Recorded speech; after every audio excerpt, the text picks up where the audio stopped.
돌아가서 그 소유권 이전 등기 청구권 가압류의 사례 두 가지를 다시 한번 살펴보죠. 36페이지가 되겠습니다. 이 사례는 마찬가지로 이거는 가등기 사례가 아닙니다. 전형적인 소유권 이전 등기 청구권 가압류 사례인데 채무자에게는 별다른 재산이 없고 우연히 그 업무의 내용상 알아보니까 채무자가 제3채무자로부터 사업이 잘 되면 어떤 용역의 대가로서 토지의 일정 부분을 받기로 한 약정이 있다는 거죠. 그래서 그런 사업이 잘 됐을 경우 장래에 가지게 될 소유권 이전 등기 청구권을 미리 가압류한 사례였습니다. 제3채무자가 조금 특이한 게 어느 경상남도 어느 지역에 어떤 특정 지구 도시개발사업조합이 법인 형태로 되어 있었는데 그게 제3채무자였고요.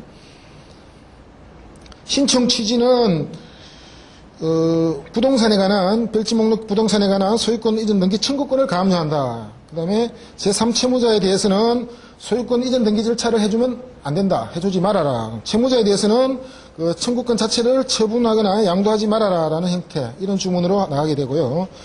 신청 이유는 앞 시간에도 수차에 골격을 살펴본 대로 당사자의 지위, 그다음에 피보전 권리, 보전의 필요성, 그다음에 기타 이런 형태로 구성을 했습니다.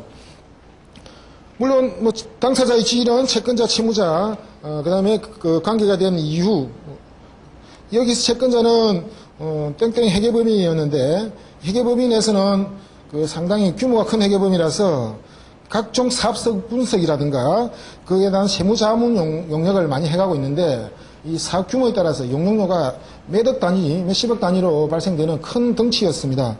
그래서 그렇게 당사자 사이에 이러한 용역이 체결된 경위를 당사자 지위에서 언급을 했고요. 피보전 권리에서는 그 돈을 용역 대금을 달라고 그랬는데 안 주고 있었다. 그런 정도로 해서 금액을 특정 지었습니다. 보전의 필요성은 주로 채무자가 다른 일반적인 재산이 없다. 부동산이 없다. 그래서 그나마 사무실 주소마저도 찾아보니까 다른 사람 명의로 돼 있더라. 그러면 더 이상 소유권 이전 등기 청구권 외에는 다른 재산이 없어서 여기에 대해서 가압류를 하려고 하는데 이 소유권 이전 등기 청구권 자체도 현재 부동산화해서 번지나 면적이 특정된 것이 아니라서 좀 포괄적으로 갈 수밖에 없다라는 부분, 그것을 조금 더 부연 설명을 했습니다.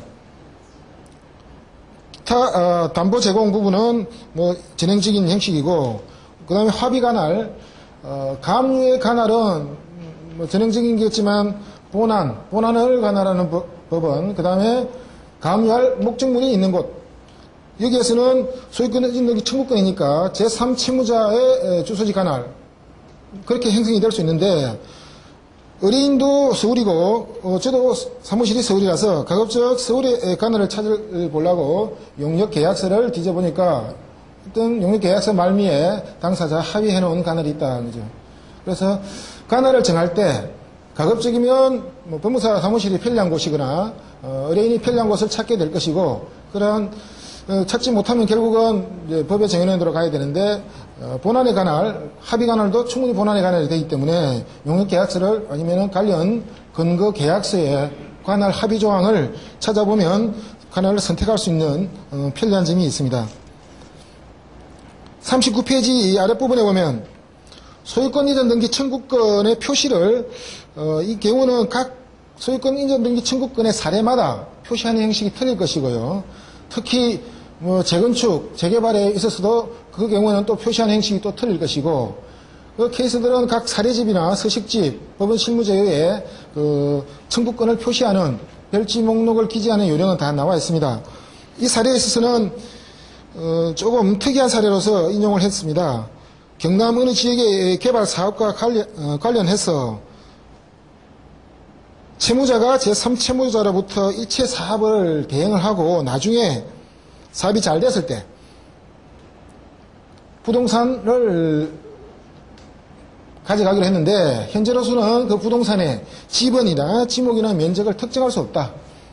그래서 그러한 대행 계약서를 입수할 수 있어서 그걸 첨부했더니 그 부분에 관한 문제는 없었습니다. 그래서 부동산에 관한 소유권 이전 등기 청구권을 가압류할 때 그 부동산 자체가 특정이 되지 않아도 이 정도로서 특정이 돼도 무방하다는 것을 말씀을 드리는 겁니다. 청구권 가압류의 두 번째 사례는 40페이지입니다. 이건 아주 전형적인 사례입니다. 부동산도 특정되어 있고, 이 사례에서 소개시키드리고자 하는 내용은 지난번 7월 달에 이충구 변호사님이 강의하실 때도 그 부분 언급이 있었는데, 교재 42페이지의 아랫부분 다에 대한 설명입니다. 우선은 소유권 이전 등기 청구권을 가압류를 했더니 당사자 사이에 그 수분양자가 분양 대금이라든지 매매 대금을 중도금을 납부하지 않아서 계약이 해제되어 버리면 등기 청구권이 없으니까 말짱 꽝이라는 거죠. 그래서 도망갈 구멍을 더 틀어막기 위해서 해제되었을 경우에는 그 대금 반환 청구권, 그동안 납부한 돈 중에서 뭐 위약금이라든가 일부 금액을 몰취하고 나머지를 반환하게 될 텐데 그 돈에 대해서도 같이 가압류를 걸어보고 싶다. 실제로 다른 곳에서 근무를 할 때는 그렇게 해서 인용을 받은 사례도 많이 있었고요. 그래서 나름대로의 기준은 두 가지를 다 동시에 신청하는 것이 정확한 가압류가 아니겠느냐 생각을 했었는데 최근에 와서는 법원에서 그 두 가지 가압류를 서로 양립할 수 없는 채권을 전제로 하기 때문에 인용을 안 해주고 있습니다. 그래서 거기에 대한 보정 명령을 받아서 다시 수정하는 실패 사례를 소개하려고 넣었던 것입니다. 그래서 원래 신청할 때는 소유권 이전 등기 청구권을 가압류를 해주고 만약의 경우에 계약이 해제될 때에 대비해서 그 대금 반환 청구권에 대해서도 가압류 효력이 미치게끔 그렇게 가압류를 인용해 달라고 신청을 했던 것입니다. 그래 보면 44페이지에 부동산 소유권 이전 등기 청구권 및 부동산의 표시를 첫 번째 문단에는 등기 청구권이라 하고 다음 문단에서 단 채무자의 분양대금 미납으로 인해서 분양계약이 해제될 경우 채무자가 제3채무자로부터 반환받게 될 금원 중에서 일정 금액까지의 금원을 같이 가압류하는 걸로 청구를 했습니다. 다음 페이지 보니까 바로 보증명령이 날라왔습니다. 이 보증명령에서 판사가 생각하는 포인트를 보고자 하는 것입니다. 흠결사항. 채권자가 가압류의 대상으로 구하는 소유권 이전 등기 청구권과 계약 해제 시의 대금 반환 청구권은 서로 양립할 수 없는 별개의 채권이어서 가압류의 효력, 본압류와 추심명령, 정부명령과의 관계 등에서 하나의 가압류 명령으로 가압류하기에 부적절하다. 이렇게 아예 정확한 근거까지 제시해서 더 이상 안 받아주겠다고 보증을 할 수도 없게끔 사실상 어느 한쪽만 선택하라는 것으로 내려왔습니다. 부득이 보증을 해서 뒷부분에 계약 해제로 인한 대금 반환 청구권은 포기를 하고 윗부분 소유권 이전 등기 청구권만으로 해서 목록을 다시 내어서 인용을 받았습니다. 그래서 최근에 와서 살펴보면 이렇게 이전 등기 청구권과 그것이 안 됐을 경우에 대비해서 대금 반환 청구권을 같이 가압류하려는 것은 좀 무리가 아니겠는가 한다면 두 개로 나누어서 할 수밖에 없는 현재 그렇습니다. 그 뒤에 담보명령이나 결정문은 진행적인 형식이 되었고요. 그래서 이 소유권 이전 등기 청구권의 기본적인 형태는 그 정도로 하시고 다시 55페이지로 되도록 하겠습니다. 이 사례에서는 전형적인 청구권 가압류에서 약간 벗어나 있는 그 청구권이 가압류로서 확보한 청구권이었다는 것이 전제가 되고요. 다음 페이지 56페이지에 보면 가로 3번 이 가등기가 없는 경우입니다. 부동산 권리 이전 청구권, 소유권 이전 등기 청구권의 가압류를 할 때 진행적인 기재의 예가 되겠습니다. 그 다음 가로 4번 이것이 이번 사례에서 다뤄보는 가등기가 있을 경우 가등기에 기한 본등기 청구권을 가압류할 때는 이런 형식으로 주문을 기재해야 된다. 근데 실제 제가 했던 그 사례에서는 비슷하지만 표현은 조금씩 틀립니다. 그럼 56페이지 그 하단 부분에 집행과 효력 부분에서 살펴볼 부분은 결국은 제3채무자에게 이 소유권 이전 등기 청구권의 가압류 결정 정보를 송달함으로써 집행은 완료가 됩니다. 특히나 청구권은 이 채권이죠. 채권 가압류는 제3채무자 송달이면 효력이 발생되는 것이죠. 그런데 이 청구권은 가등기가 된 청구권이라서 등기부에 기재가 있다는 것이죠. 그러면 이미 제3채무자 송달로서 효력이 발생됐지만 요거는 특별하게 부기등기 형식으로 그것을 공시할 수 있는 부분이 예외적인 현상이라는 겁니다. 일반적인 소유권 이전 등기 청구권은 등기상에 나타나지 않는 것이고 특히나 그것은 채권에 관한 청구권이기 때문에 공시할 방법이 없었는데 이 청구권은 가등기에 기한 본등기 청구권이기 때문에 부동산에 기재가 가능했고 그 기재하는 형식은 부기등기 형식으로 기재를 하게 되었다는 겁니다. 지금 청구권에 대한 보전처분이나 청구권에 대한 본집행에 있어서 가장 헷갈리지 말아야 될 부분은 채권에 관한 처분 집행이지 부동산에 관한 것이 아니라는 겁니다. 부동산 가압류하고는 그 효력이라든지 절차가 명백히 차이가 난다는 것이죠. 그래서 집행 절차도 제3채무자한테 송달이 이루어지고 나면 그 이후에 송달 보고서라든가 이런 거에서 송달이 확인되고 나면 그때서야 등기소에다가 이 가압류 소유권 이전 등기 청구권에 대해서 가압류를 기입하도록 하는 부기등기를 촉탁을 하게 되는 겁니다. 앞 시간에 살펴본 전세권부 채권 가압류에 있어서도 먼저 송달이 이루어지고 나서 송달 결과가 완료되면 부기등기를 촉탁하는 것과 똑같습니다. 그 다음에 나머지 부분들은 일반적인 설명이라서 넘어가고요. 이 당해 사례에 있어서 소유권 이전 등기 청구권에 관한 결정문, 사실은 이 가압류 절차는 제가 대응을 하지는 않았습니다. 저한테 수임받을 때는 이미 판결문까지 받아오는 단계라서 전에서 저보다 이전에 사무실에서 가압류 결정까지 마치고 판결까지 받은 상태에서 의뢰를 받았습니다. 등기부 기재례가 59페이지에 있습니다.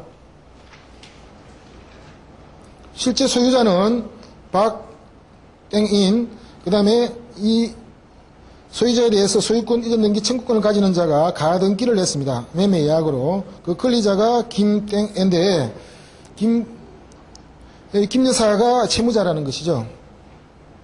그래서 이 가등기에 대해서 가압류를 하니까 부기등기로 해서 가압류가 기재가 되었습니다.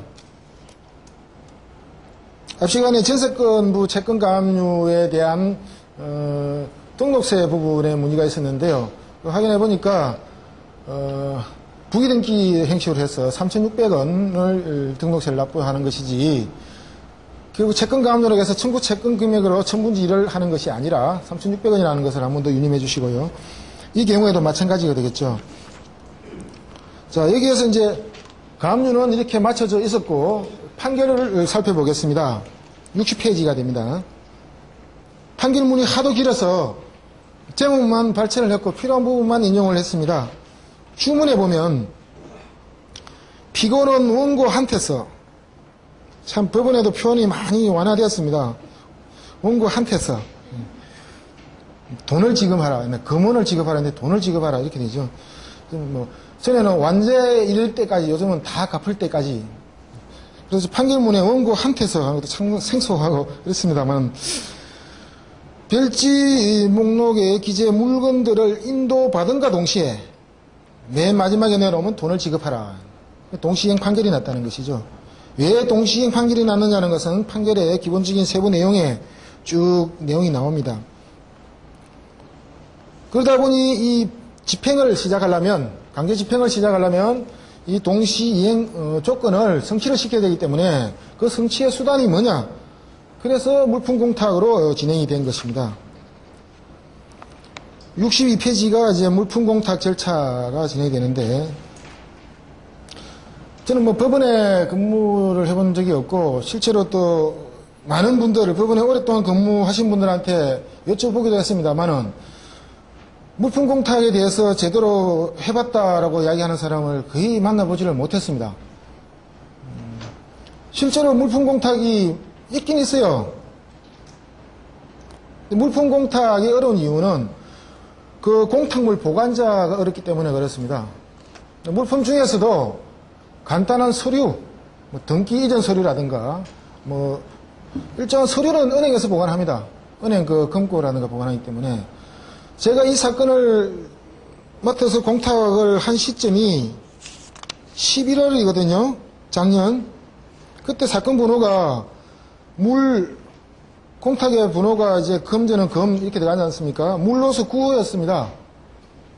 1년 동안 거의 연말이 다 돼 가는데 물품 공탁 번호가 9호였는데 제 거 한 건 빼고 나머지 8호는 다 서류로서 은행 금고에 보관한 물품이었지 제대로 된 물품을 가지고 공탁한 사례가 거의 연도도 없었고요.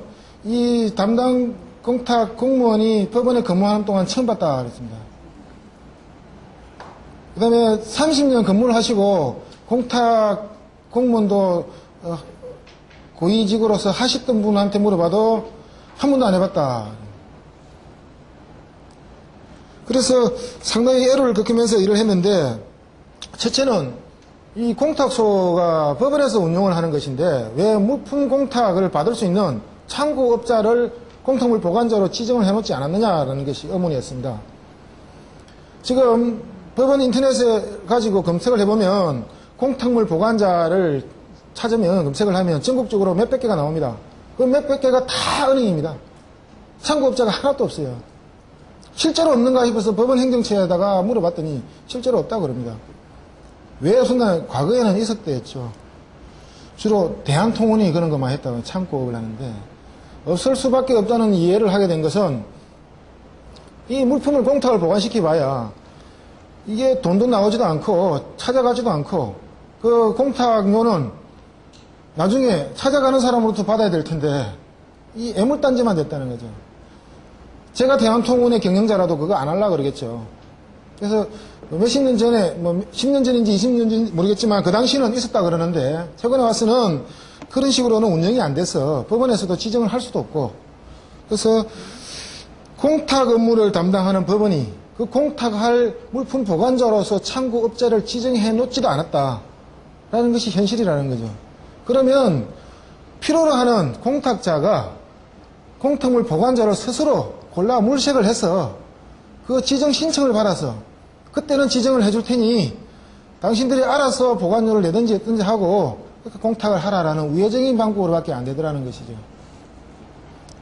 이 공탁을 해가 완료를 했더니 서울중앙법원의 공탁 그 공무원께서 신청서부터 전체 풀 카피를 해달라고 해서 했더니 모범 사례라고 직원들하고 인접 부수의 직원들한테 다 복사를 해서 돌렸다고 후문이 들렸습니다. 그만큼 사례가 희한하고 없어서 뭐 특별한 사례가 된 줄도 모르겠습니다. 그래서 막바로 공탁을 하지 못하니 비송사건절차법과 민법의 규정에 의해서 공탁소를 지정해 달라고 하는 신청을 별도로 신청을 하고 거기에서 지정을 받아서 공탁을 하는 절차 그렇게 형성이 됩니다. 그래서 이 사건의 재미가 있는 것이 가압류뿐만 아니라 판결, 공탁도 좀 재미난 공탁, 그 다음에 공탁물 보관자 선임 신청을 하는 비송법에서 우리가 배운 지식들, 뭐 그런 절차들이 아울러 같이 한번 살펴볼 계기가 되어서 재미가 있었습니다. 63페이지에 공탁물 보관자 선임 신청서는 뭐 특별한 게 없어 신청인과 피신청인을 기재를 하고요. 신청 원인은 뭐 이렇게 해서 동시행 판결을 받았는데 동시행 조건을 성취하기 위해서는 공탁을 하고자 하나 우선 여기서 채권자라고 표현한 부분들은 이 물건을 기준으로 채권자입니다. 우리 의뢰인은 물건을 줘야 될 채무자고 금전으로 봤을 때는 반대 입장이지만 물건에서는 가져가야 될 채권자가 안 가져가니 이 채무자로서는 채권자가 수령을 거절해서 공탁을 할 수밖에 없노라 이렇게 기재를 했습니다. 특히나 3번은 조금 우회적으로 기재를 한 부분인데 제가 알아본 바로는 채무이행지인 중앙법원 관할에 대법원장이 지정한 물품 공탁물 보관자, 창구업자가 없는 것으로 보이고 이미 지정된 보관자가 있다 하더라도 이 물건이 소지하는 장소가 의정부에 있고 양주군에 있습니다. 서울까지 끌고 와서 보관하기도 어렵고 그러니 뭐 없는 줄 알지만 혹시 있을지 몰라도 우리가 지정하는 업체에다가 하게끔 허락을 좀 해주십시오. 그리고 신청인이 생각하는 업자는 이런 사람이 좋을 것 같습니다. 라고 이런 사람을 특정을 해서 아예 사업자 등록상에 나타나 있는 몇 가지를 특정을 해서 신청을 넣습니다. 상호라든가 대표자, 소재지 이런 형태로 첨부해서 판결문 사본과 사업자 등록 사본을 첨부해서 신청을 하게 되었습니다. 이 사례 신청 사건에서는 아마 필요적으로 신문을 반드시인지는 모르겠는데 신문 절차를 거치게 되더라고요. 사건 번호는 비숨 사건의 단독이라서 B단으로 매겨졌습니다. 신청일로부터 무려 한 달 정도 이후나 신문기일을 지정을 했습니다. 한시가 급한데 물론 이자는 불어나고 있지만 막상 신문기일 날은 이 물건을 가져가야 될 물건으로 볼 때는 채권자, 금전으로 볼 때는 채무자가 출석을 하지 않았습니다. 그래서 65페이지에 그러고 나니까 보관자 결정을 해주는 게 11월 20일 시간은 많이 걸렸습니다. 신청인이 피신청인에게 변제해야 될 별지 물건에 관해서 아래 사람을 공탁물 보관자로 선임한다라는 결정을 해주고 제가 신청한 대로 그 사람으로 특정을 해서 결정을 내려줬습니다.